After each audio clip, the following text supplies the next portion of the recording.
Hi folks, welcome to the Sabre Zone. This is the video on the channel that discusses what you had to say, how you said it. And guys, I'm just doing talking head videos today. I had no time making that clip for the other video.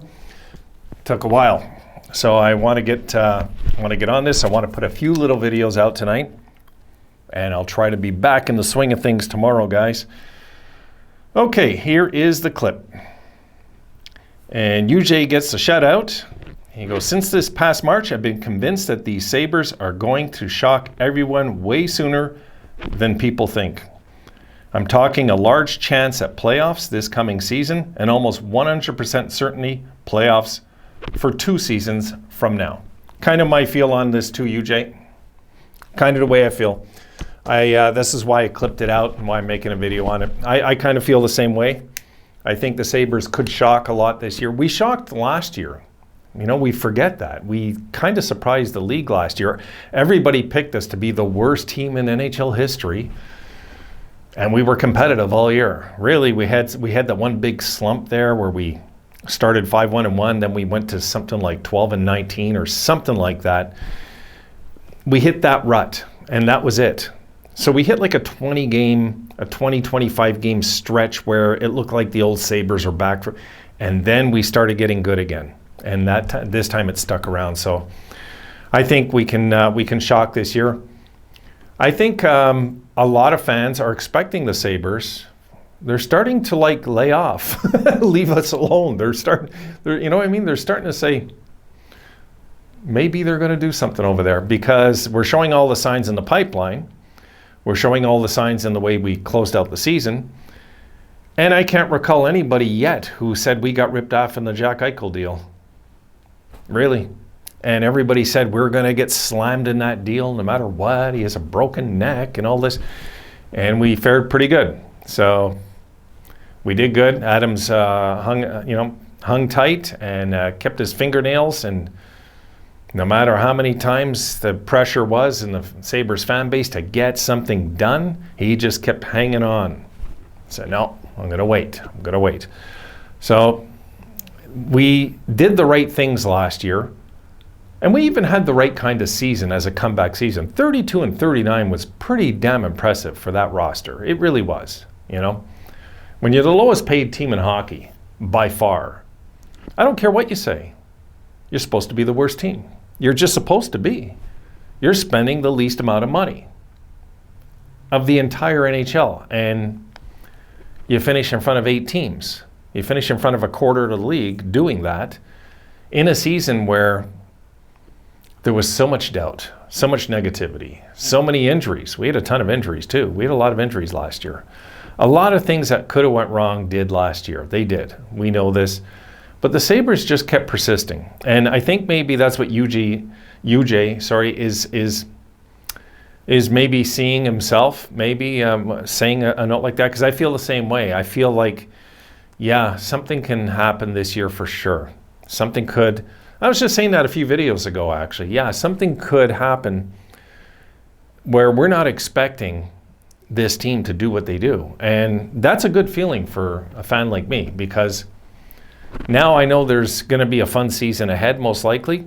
And even if we don't make the playoffs, and even if we slightly underachieve what we're expecting, what we're talking about tonight, I still think we're going to be impressed with the work ethic, the attitude, the growth.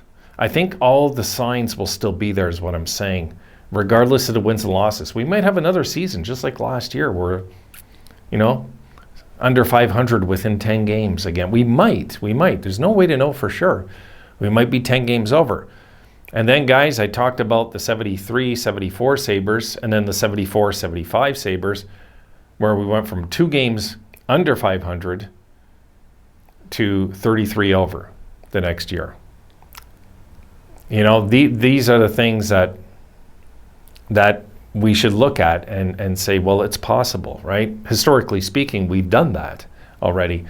And I've seen other teams do it. I've seen Colorado overnight go from this horrible team to really good the next year. Not good enough to do anything in the playoffs yet, but a big step, a big foot forward that they exist. again, that they're relevant again, that they're going to be around again. And look what they just did, of course.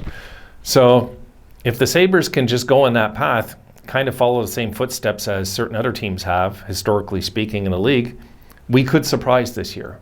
We could. Now, I'm not going to bank on it, but I do agree with what you're saying, because I really believe that this year, I'm expecting 10 games over 500 is kind of what I'm shooting for. I don't think they'll be good enough to make the playoffs, but you never know. Boston's getting older. I think Detroit is their fans are way in front of where Detroit's really at. Detroit, I don't see any reason we can't finish in front of Detroit, Boston, Montreal in our division. I don't see us finishing in front of Ottawa, but weirder things can happen. All of a sudden, things can happen. So we can see 5 teams could make the playoffs from our division. Washington's getting older over there. I think the Rangers are a lock. I don't think the Islanders and the Capitals are. I think Carolina is also.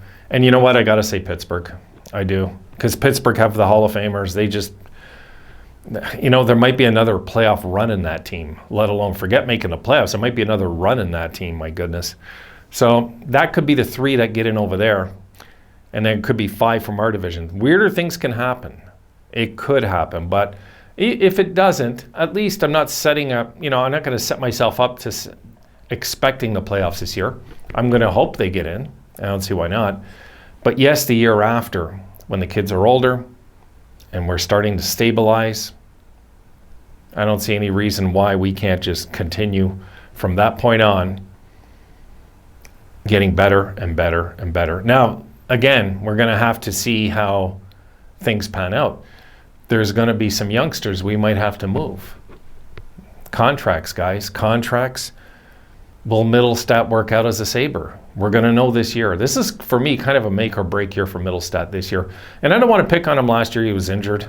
It's not good. If he would have played all year and he sucked all year, that's different. But he was injured.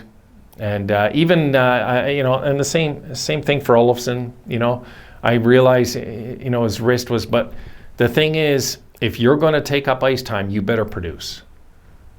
Don't come and play and then say later, well, I had a bad wrist. No. Then you sit out, okay? If you can't score 30 games and you sit out and you let us develop some of the kids with that ice time. No. So I think he was capable of playing. I think he was just a little tedious to go into corners, things like this, because he's afraid to get hurt. It's kind of normal when you play hockey. It sits in the back of your head, so. All right, that's it, guys.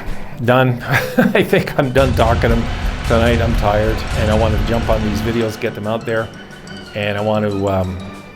I'll be on tomorrow at some point. I've got to help somebody with a moving job and things like this, but I do got some things I got to take care of tomorrow, because the week after, it's going to be a brutal week for our family. So I'll worry about that when we're there.